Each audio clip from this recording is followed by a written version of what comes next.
39,000 feet, the temperature outside a passenger jet can plunge below minus 50 degrees Celsius. Inside its wings sit tens of thousands of gallons of fuel, the lifeblood of the aircraft, and the reason hundreds of passengers make it safely to their destination. Now, imagine if that fuel were the wrong type. One mistake in fuel selection could trigger engine failure, fire, or a life-threatening emergency in the middle of the sky.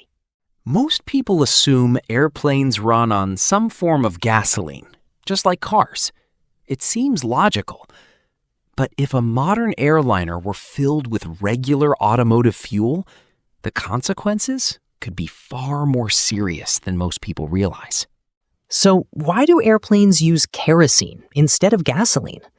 The answer has very little to do with cost and everything to do with survival. By the end of this video, you'll understand why aviation chose kerosene, how it differs from gasoline, and what could happen if a passenger jet were fueled with the wrong fuel. And some of the reasons are far more surprising than you might expect. Most passengers never stop to think about what is actually stored inside the giant wings of an airliner soaring above the clouds.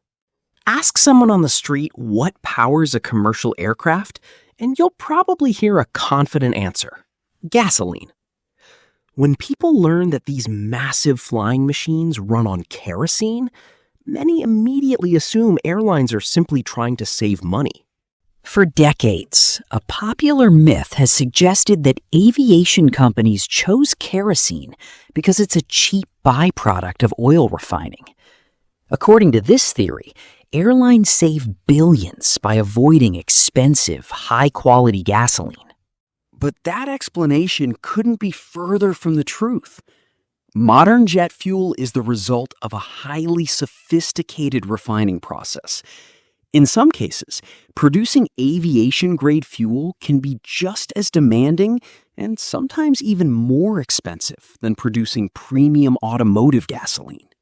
To understand why aviation made this choice, we need to go back to the very beginning of powered flight.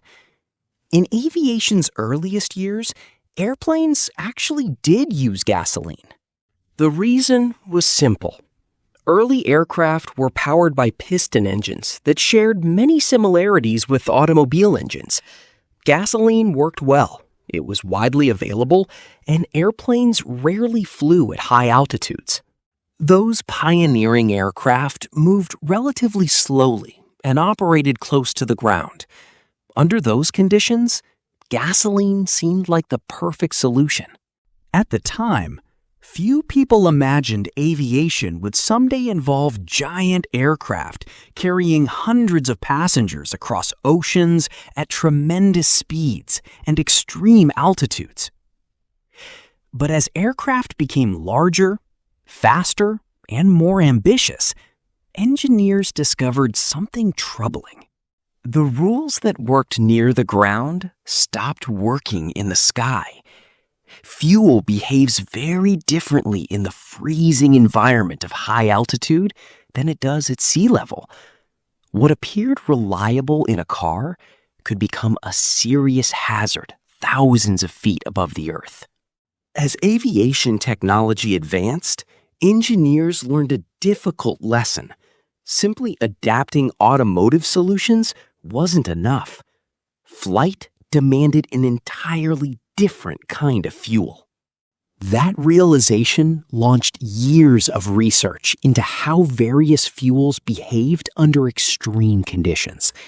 And what scientists discovered would permanently separate aviation from the automotive world. When passengers relax in comfortable seats and watch clouds drift past their windows, they rarely think about the hostile environment surrounding the aircraft. At cruising altitude, the world outside becomes incredibly unforgiving. Modern airliners store fuel directly inside their wings. While this design is highly efficient, it also exposes the fuel to the brutal cold of the upper atmosphere. And that's where one of aviation's biggest hidden battles begins. The wings are constantly blasted by freezing air, causing the fuel inside to cool dramatically during flight. Many people assume gasoline's volatility would help it handle cold temperatures. In reality, the opposite can happen. If engineers filled a long-range airliner with regular automotive gasoline, they could face serious problems as temperatures dropped. Different fuels react to extreme cold in very different ways. Some petroleum products contain compounds that begin changing their structure as temperatures fall. Certain heavy fuels can become thick and waxy. Others begin forming solid particles. The danger comes from crystallization. As fuel cools beyond critical temperatures, microscopic solids can start appearing inside the liquid. Those tiny particles may seem harmless, but inside an aircraft, they can become a major threat. Fuel systems rely on filters and narrow passages to move fuel smoothly toward the engines. Once crystals begin accumulating, they can clog filters and restrict flow. Eventually, the blockage becomes severe enough to starve the engine of fuel. The pumps continue working, but the fuel can no longer reach the combustion chamber. In the worst-case scenario, the engine shuts down. To understand how real this danger is, consider an incident involving a large passenger aircraft crossing the frozen expanses of Siberia. Several hours into the flight, cockpit instruments suddenly indicated a sharp drop in fuel pressure feeding one of the engines. The captain attempted corrective actions, but the engine failed to respond. Moments later, it shut down completely. Investigators later traced the problem to a small amount of diesel contamination that had entered the fuel during ground operations. At extreme altitude temperatures, those impurities formed a wax-like buildup that clogged a fuel filter and interrupted fuel delivery. A tiny contamination issue had escalated into a serious airborne emergency. And that's exactly where aviation kerosene proves its value. High-quality jet fuel is carefully refined to resist these conditions. Even when temperatures plunge toward minus 47 degrees Celsius and beyond, aviation kerosene remains fluid and usable. Its specialized hydrocarbon composition allows it to withstand conditions that would create serious challenges for many other fuels. It resists thickening. It resists separation. And it continues flowing reliably through the aircraft's fuel system during long flights across some of the coldest regions of the planet. And that brings us back to the question we started with. Why do airplanes use kerosene instead of gasoline? Because aviation doesn't reward shortcuts. The skies demand reliability. Kerosene proved capable of surviving extreme cold, resisting dangerous pressure changes, reducing fire risk, and delivering exceptional energy efficiency inside a limited space. It wasn't chosen because it was cheaper.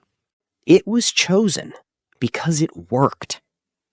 Inside every airliner crossing oceans and continents today, that carefully engineered fuel quietly performs one of the most important jobs in aviation. Passengers rarely think about it.